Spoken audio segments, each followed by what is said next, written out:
Bienvenue sur votre chaîne École du Futur, c'est Moussé Diallo, professeur de SVT. Aujourd'hui, j'aimerais aborder avec vous la correction d'un exercice qui concerne le programme de la classe de 3e.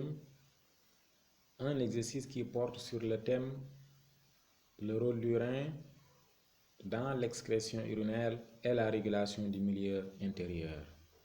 Alors, avant de démarrer, je voudrais vous rappeler que si vous n'êtes pas encore abonné à la chaîne, vous pouvez vous abonner pour ne pas manquer des vidéos comme celle-ci, mais également des vidéos qui vont concerner la correction de devoirs, la correction de BFM, la correction de bac, etc. Donc sans plus tarder, on va démarrer l'exercice. Je vais le lire intégralement, puis après on va procéder à la réponse aux questions. Exercice numéro 2. Afin d'étudier le rôle du rein au sein de l'organisme, on a mesuré chez 3 individus, A, B et C, la composition en grammes par litre de leur urine et de leur plasma. Le tableau ci-dessous synthétise ces résultats. Donc, vous avez le tableau, vous avez SUSé A, B, C, il y a 3 individus, vous avez les composantes, les substances dont on veut étudier, vous avez le NaCl qui est le sel, vous avez le glucose, le sucre, vous avez les protéines et vous avez enfin l'urée qui est un déchet. Première question, parmi ces 3 sujets, indique la seule personne saine. Justifie ta réponse. La seule personne saine.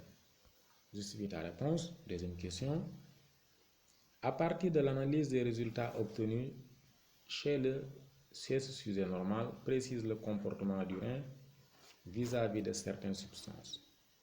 Troisième et dernière question. Pour les 2 autres sujets, de quelle maladie souffre-t-il? Justifie ta réponse. Comme ce que j'avais dit lorsque je corrigeais l'exercice de la terminale sur la glycémie, en SVT, souvent, il faut faire très attention à la phrase introductive. Parce qu'en général, l'objet de l'exercice va porter sur un phénomène ou bien le rôle d'un organe, d'une substance, etc. Elle est assez révélatrice. Ici, on dit afin d'étudier le rôle du rein au sein de l'organisme. Donc, si l'élève voit cela, il doit souligner ici quoi? L'expression le rôle du rein. Il doit impérativement souligner ça.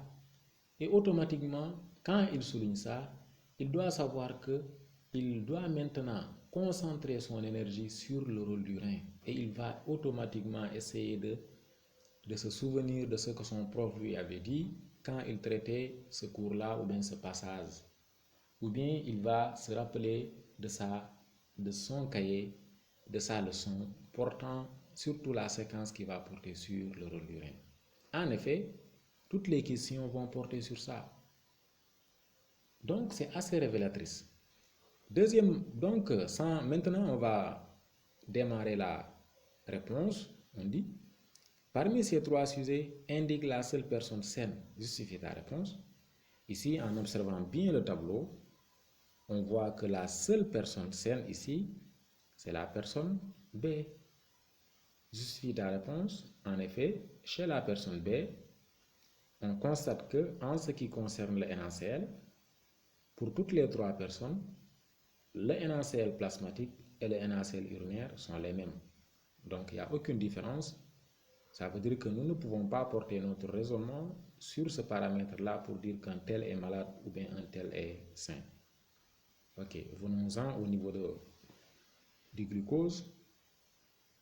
Pour le glucose, et nous d'abord, on sait que quand on a fait le cours sur le rôle du rein, surtout sur la séquence qui concerne en réalité la formation de l'urine, la fabrication de l'urine, ce qui est un thème entre parenthèses d'ailleurs, qui est un thème que j'ai traité dans la chaîne là. Si vous voulez voir ça, vous pouvez aller dans les vidéos et voir ça. Donc nous avions dit que voici 3 substances qu'on avait appelées les substances anormales de l'urine, les composantes anormales de l'urine. Ces 3 substances-là étaient le glucose, les protéines et les lipides. nous avions dit que ces trois composantes-là, ces trois substances-là, ne devaient en aucun cas se retrouver dans les urines d'un individu. Si tel est le cas, l'individu-là est malade. Alors je vais voir, le glucose est-il présent dans les urines d'un individu? En effet, oui. Il est présent dans les urines de l'individu A. Donc, l'individu A, il est exclu. Il n'est pas sain.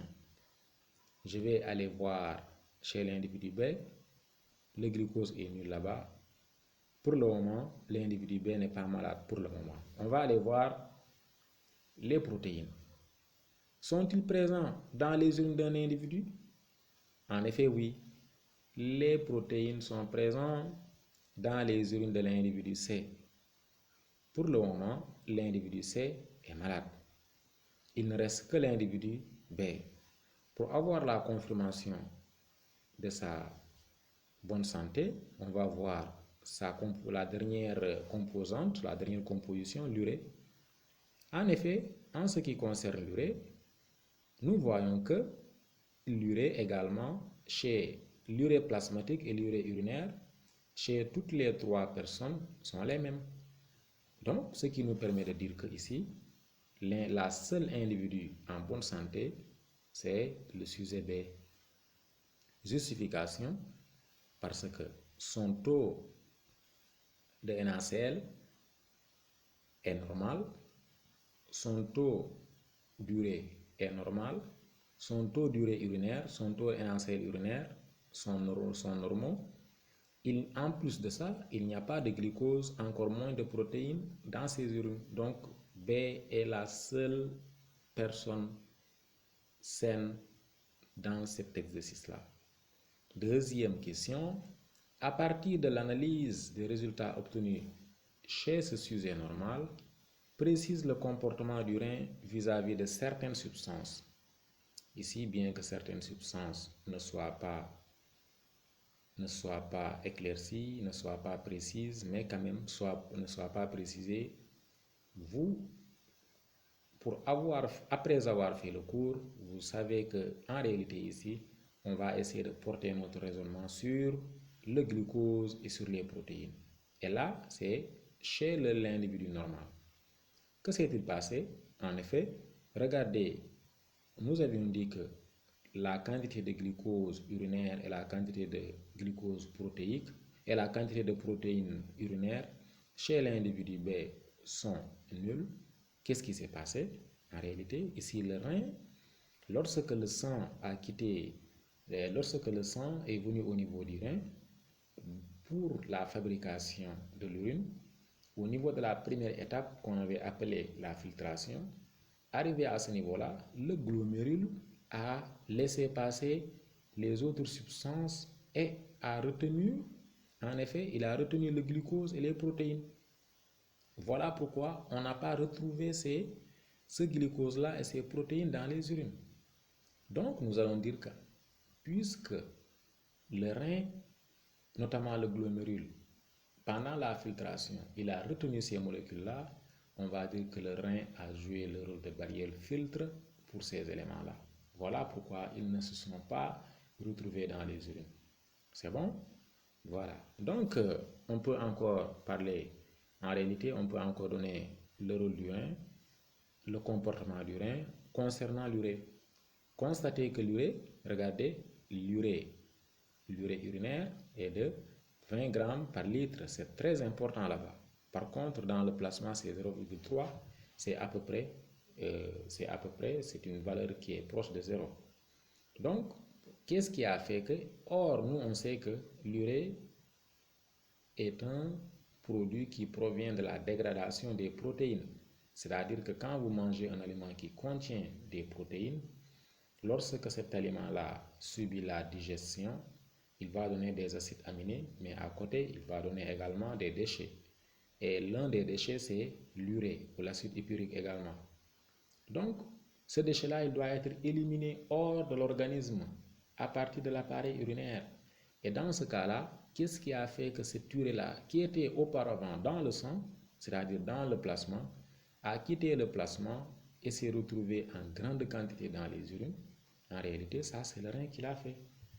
Ici, on va dire que le rein a joué le rôle d'épurateur en réalité. Il a épuré le sang, entre guillemets. Il a lavé le sang, il a débarrassé le sang en réalité de ces déchets-là. C'est bon? Donc, on peut juste s'en limiter en réalité de ces substances-là. Troisième et dernière question. Pour les autres sujets, de quelle maladie souffre-t-il? Justifie ta réponse. C'est simple. Pour le sujet A, on avait dit qu'il était malade.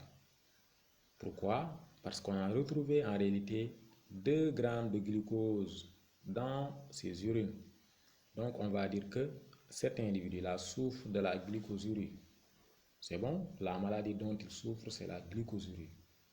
Et vous savez que, comme vous le verrez en classe de terminale, on va retrouver le glucose dans les urines d'un individu lorsque le taux plasmatique de glycémie dépasse les 1,8 g par litre, ou bien c'est à partir de 1,6 g par litre que vous allez retrouver cette valeur-là. L'excès de glucose, que vous allez retrouver ça dans les urines. Donc, il souffre en réalité de la glycosurie. C'est bon? Pour l'individu, c'est quelle était la cause de sa maladie? En réalité, c'est la présence de protéines dans les urines.